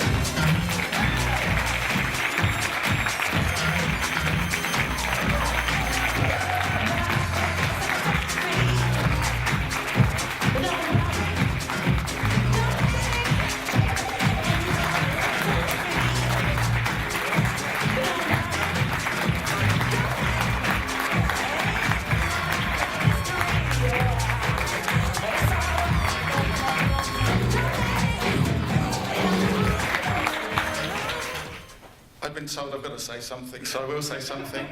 Can I just say a big thank you to the Academy, because I think none of us would be here without the Academy, so a big thank you to them. And also, I'd like to say part of my job is actually embracing the concept of clinical commissioning. And I think what is different at the moment is we have clinicians talking to each other again, and that's the bit that's making the difference, so I hope that continues. And also, none of us here as leaders wouldn't be here without the brilliant teams that support us. So really, I accept this on behalf of my brilliant team in Portsmouth. Thank you very much. We got through that without tears. Sadly, I was hoping for a little moisture or something. And without tantrums, so all those people that perhaps didn't go through to the national finals still got recognised, and I didn't see anybody throwing a tantrum or leaving the room. Oh, as I say that, someone's leaving the room, so maybe I missed that. Can we just give them one last round of applause? Everybody that's been recognised this afternoon, and especially those that are going on to the national finals.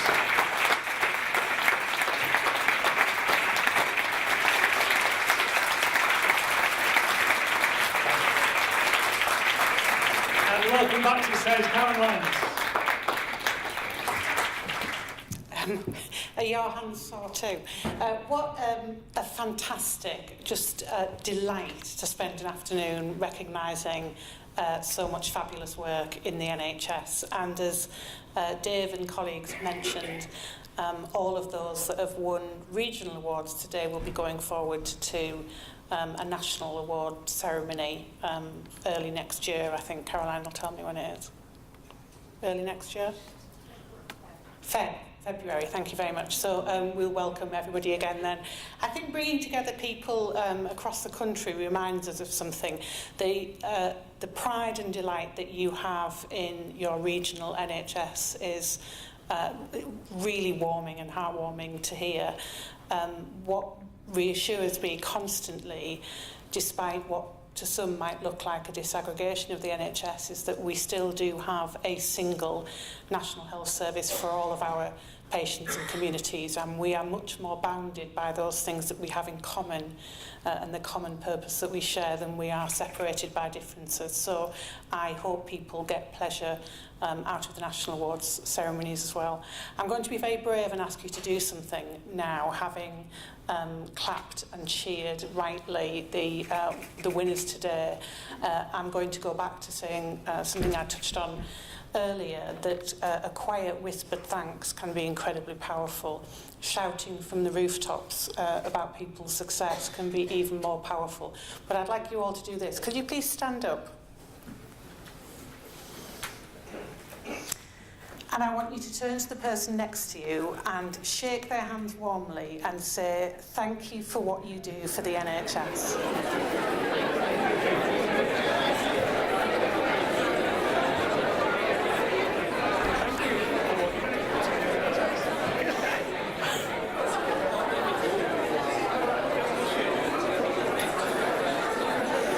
Thank you so much, everybody. I think we should end every day like that in the NHS. Thank you so much. Over to you, Dave.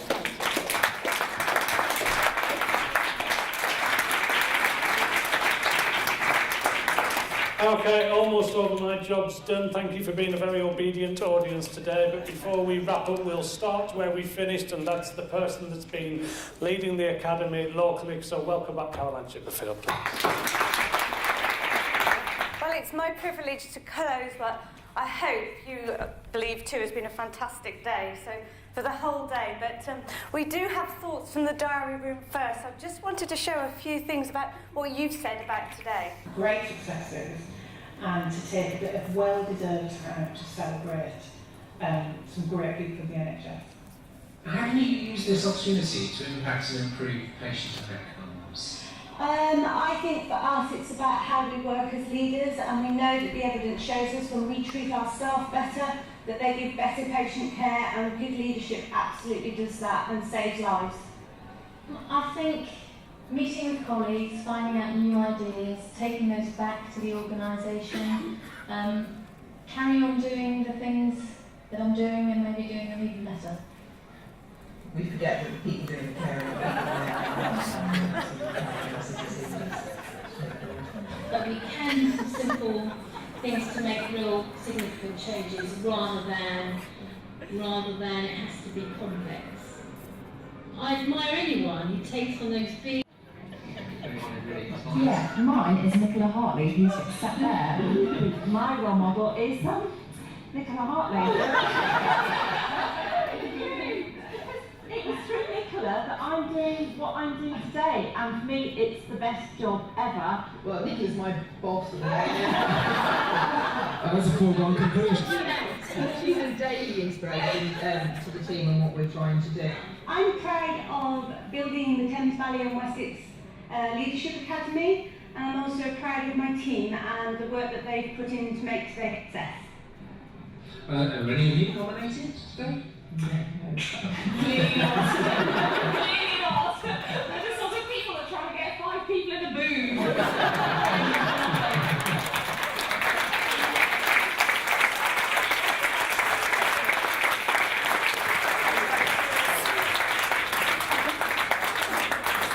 I hadn't seen that, so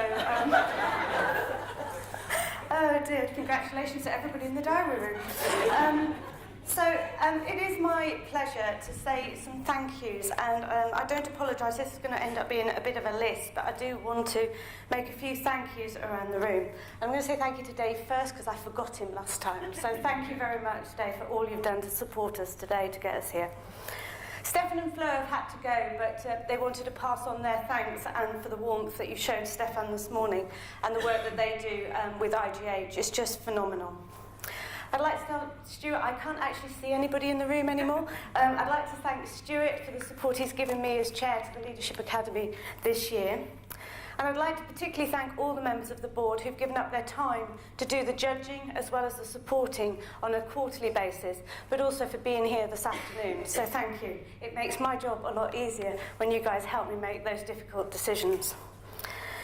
And as I said in the programme in my foreword, I'd like to thank all of the judges, the nominees and the nominators, and sometimes that gets forgotten, all our guests, our sponsors and our speakers here today. I'd particularly like to point out and thank Paul and Sandra and Jacqueline from Health Education England, Thames Valley and Wessex, and again for the support, and many of you will know that they've helped fund some of the additional places to support the professionalisation of leadership this year.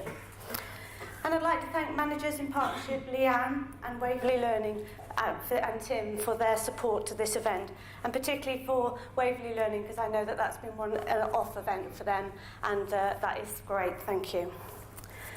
And I wouldn't be able to finish without saying thank you to my team. I would like them to stand up and get a round of applause because without them, I really cannot do some of these events, and they've put in a phenomenal amount of work into it. So could we have a little bit of light so that they can stand up and have a round of applause, please?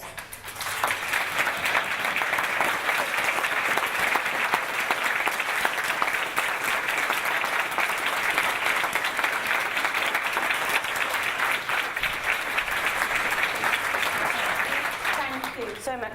And I know the team won't mind me singling out one person today, and that's Jess. Jess keeps me sane, for those of you who don't know her, and she is the one person that is allowed to boss me around and make sure that I'm where I should be at any given time. So Jess, we have got a gift for you, so if you'd like to come up, please.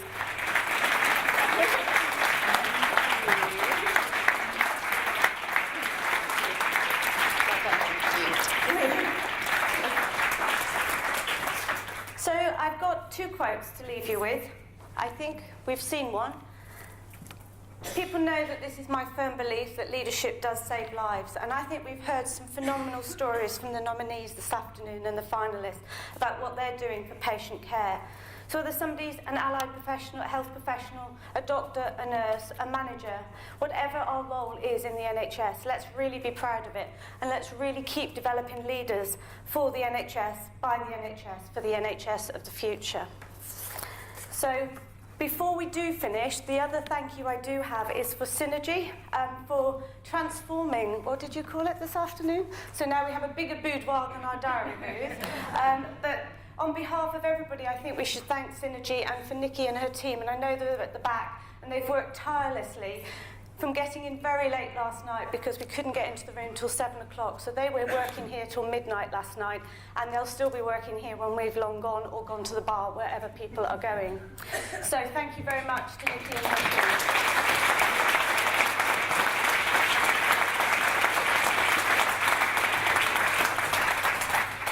And I know this is a lot of hugging, but there is one last person I'd like to thank, and that's Karen and the NHS Leadership Academy.